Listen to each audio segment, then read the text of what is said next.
మా ప్రభుత్వాన్ని ఎప్పుడు పడిపోదు. ఈ 39 మందిలో పార్లమెంట్ ఎన్నికల తర్వాత 10 మంది ఎమ్మెల్యేలు కూడా మిగిలారు. 30 మంది ఎంపీలు. ఎందుకంటే మీకు ఒక పార్లమెంట్ సీట్ కూడా వచ్చేది కష్టం. మా ప్రభుత్వాన్ని ఎప్పుడు పడిపోదు. ఈ 39 మందిలో పార్లమెంట్ ఎన్నికల తర్వాత 10 మంది ఎమ్మెల్యేలు కూడా మిగిలారు. 30 మంది ఎంపీలు. ఎందుకంటే మీకు ఒక పార్లమెంట్ సీట్ కూడా వచ్చేది కష్టం. మా ప్రభుత్వాన్ని ఎప్పుడు పడిపోదు. ఈ 39 మందిలో పార్లమెంట్ ఎన్నికల తర్వాత 10 మంది ఎమ్మెల్యేలు కూడా మిగిలారు.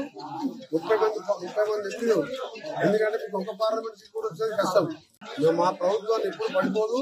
ఈ 39 మందిలో పార్లమెంట్ ఎన్నికల తర్వాత 10 మంది ఎమ్మెల్యేలు కూడా మిగిలారు.